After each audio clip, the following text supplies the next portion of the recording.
그런 부분에 대해서 적극적으로 대응하는 것이 필요할 것 같고요. 젊은 세대들이 검색 자체도 유튜브에서 하는 걸 많이 볼 수가 있습니다.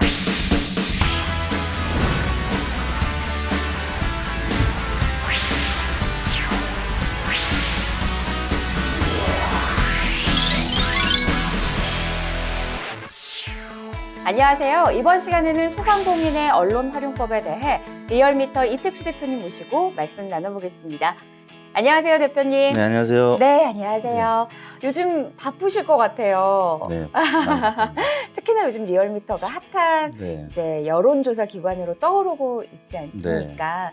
요즘 많이 바쁘시죠? 네, 선거가 다가오니까 점점 더 바빠지고 있습니다. 네. 여론조사 기관 대표로서 최근 여론조사에 대한 논란들이 여러 가지 있을 텐데요. 네. 이 부분에 대해서 어떻게 생각하시는지 좀 말씀 부탁드릴게요. 네, 그 여론조사가 네.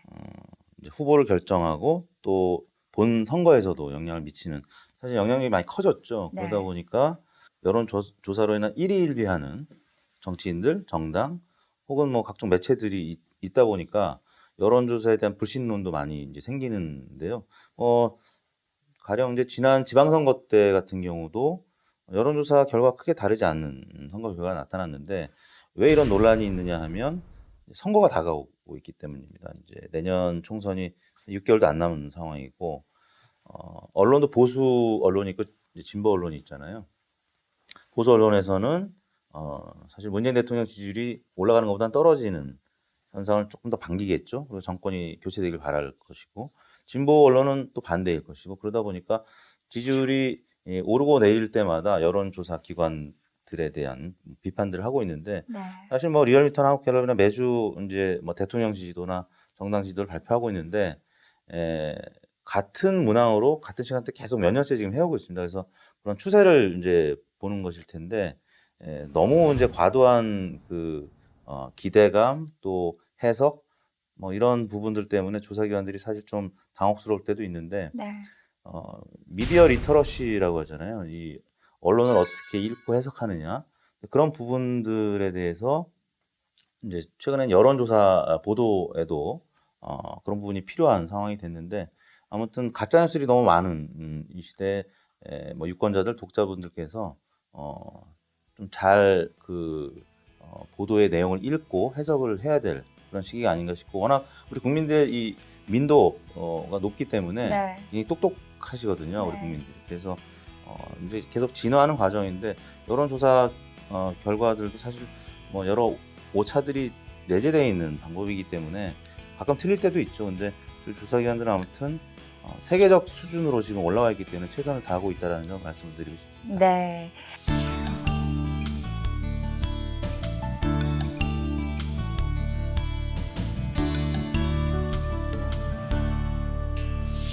미디어 시장이 사실 급변하고 있잖아요. 네. 요즘은 뭐 유튜브 세대다, 네. 유튜브 시대다라고 이야기를 하고 있는데, 사실 지상파 방송이나 혹시 신문 구독률은 떨어지고 있고, 네. 반면에 SNS나 인터넷을 통한 세상이 더 커지고 있는 네.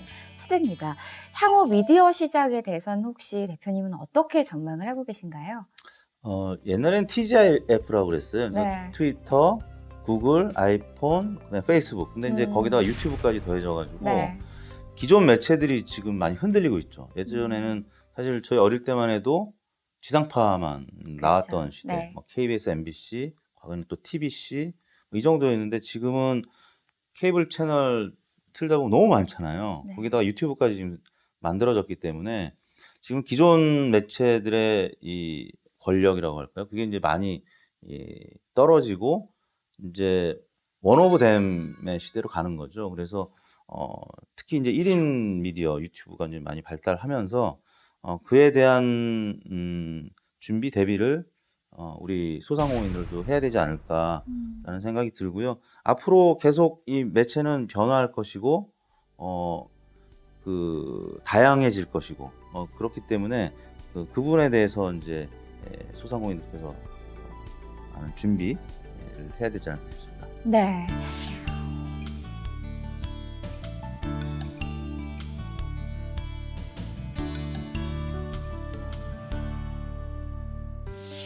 새로운 미디어, 또 1인 네. 미디어가 늘면서 여러 가지 장점도 있겠지만 단점 중에 하나로는 이제 가짜 뉴스를 네. 우리가 구분을 해내야 하는 시대가 와버렸잖아요. 사실 가짜 뉴스를 어떻게 또 분별하고 대응할 수 있을지에 대해서 네. 소상공인분들은 좀 어려우실 것 같아요. 네. 그 부분에 대해서 대표님께서 좀 쉽게 설명을 해주신다면 어떤 게 있을까요? 그러니까 소상공인들께서 뉴스의 소비자인 경우도 있고 네. 또는 자신의 제품에 대해서 뉴스의 주인공이 돼서 가짜뉴스를 접할 그렇죠. 때도 있을 거예요. 네. 그러니까 소비자 입장에서는 다양한 그 뉴스들을 통해서 이 뉴스가 가짜인지 진짜인지 네. 이 해석하는 능력을 좀 키워야 될 것 같고요. 사실 저희 여론조사 업계에서만 봐도 가짜뉴스가 굉장히 많아졌어요. 특히 이제 유튜브를 통해서 개인 방송이 이제 많아지면서 사실에 기반하지 않는 그런 가짜뉴스들이 많아졌는데 저희들도 뭐 법적 소송을 하면서 해결하고 있는데 소비자분들께서도 이제 그런 부분들을 잘 아까 말씀드린 미디어 리터러시, 문해력을 갖고 봐야 될 것 같고요. 그다음에 이제 제품의 생산자 입장에서 소상공인이 자신이 운영하는 뭐 기업이라든지 또 자영업자라든지 이런 분들이 자신의 제품과 관련해서 가짜 뉴스가 나타났을 때는 어떻게 할 것인가. 네.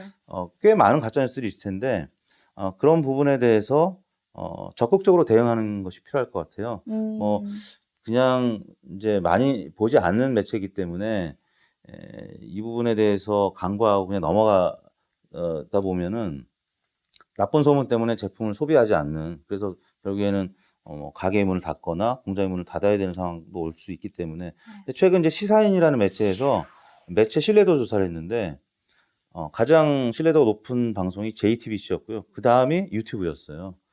조선일보라든지 KBS를 앞지르는, 그러니까 과거에 비해서 유튜브의 영향이 굉장히 커졌기 때문에 이들의 가짜 뉴스 같은 경우는 적극적으로 대응을 해서 우리 생업의 지장이 없도록 네. 해야 될 것 같습니다. 아, 그렇군요. 네.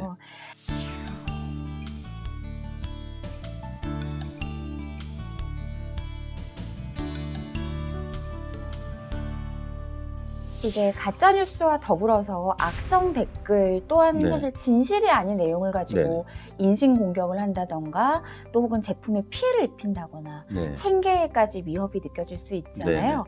이에 대해서 여론은 좀 어떤 편인가요, 대표님? 최근 이제 뭐 가수 설리양이 이제 네. 좀 슬픈 소식이 있었죠. 그래서 주요 원인이 이제 이 댓글 때문이다라는 네. 이야기가 있었고, 설리법도 국회에서 지금 준비 중이라고 하는데요.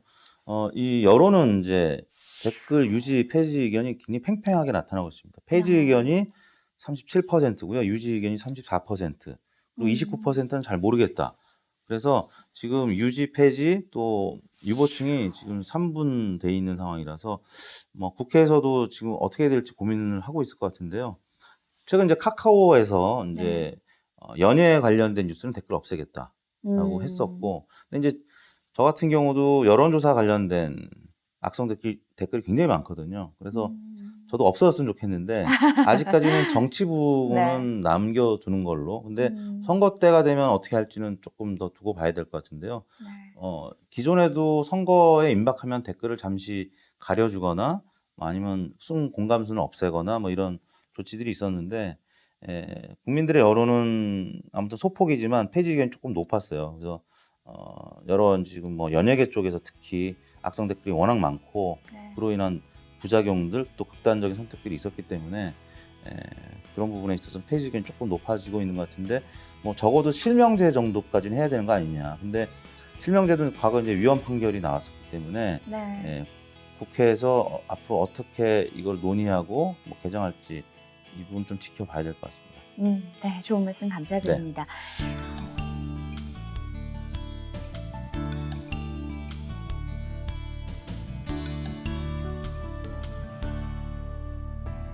그렇다면 이제 소상공인을 위한 채널이다 보니까 소상공인들 입장에서는 가짜 뉴스나 악성 댓글을 겪었을 때 네. 어떻게 대처해야 할지 사실 막막할 것 같아요. 네, 네. 이런 부분들을 아까 말씀해 주셨을 때는 하나하나 작은 것이라도 네. 적극적으로 대응을 해야 한다라고 하셨는데 네. 또 다른 방법들이 있을까요? 뭔가 이런 것들을 막기 위한 방법이라든지. 그러니까 이제 네거티브한 방법과 네. 포지티브한 방법이 있을 것 같아요. 일단 네거티브한 방법은 그 악성 댓글에 대해서 네. 신고하고 또 법적 조치도 할 수 있고 그러면은 가령 명백한 허위 사실이 있는 댓글 같은 경우는 포털 사이트에 당사자가 신고하면은 삭제를 해주거든요. 그러니까 이제 그런 모니터 또 대응이 필요할 것 같고요. 네. 또 필요한 경우에는 이제 기성 언론 같은 경우는 언론중재위원회에다가 이제 중재 신청을 할 수 있고 네. 만약에 그게 여의치 않다면 바로 법적으로 고소 고발을 할 수 있거든요. 그런 방법이 있을 것 같고요. 또 하나는 스스로 이제 그 개인 1인 미디어를 운영하는 것이죠. 그래서 자신들의 공장, 회사 또 이 가게를 홍보할 수 있는 그런 유튜브 동영상을 만들어서 적극적으로 홍보에 나서는 그래서 네. 좀 부정적인 컨텐츠들을 밀어내는 그런 포지티브한 방법이 있을 것 같은데요. 사실 요즘 이제 젊은 세대들이 검색 자체도 유튜브에서 하는 걸 많이 볼 수가 있어요. 네. 그러니까 우리 세대만 해도 네이버나 다음에서 검색을 하는데 요즘 젊은 세대들은 유튜브에서 모든 걸 다 검색을 하더라고요.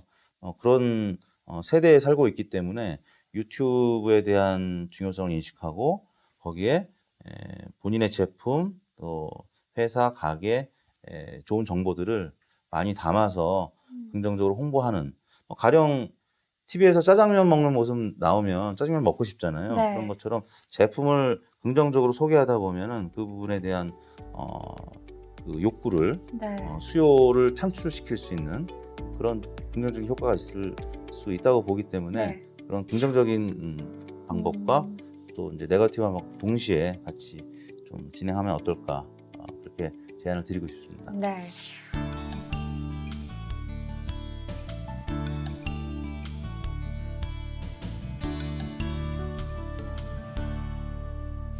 여러 가지 의견들이 있을 수 있겠지만 이런 부분들을 소상공인 분들께서 유튜브나 이제 다양한 채널들을 적극적으로 활용하는 방법 네. 이런 것들에 대해서 긍정적인 방법과 또 부정적인 방법들 여러 가지를 말씀해 주셨습니다. 오늘 좋은 말씀 감사합니다. 네, 감사합니다.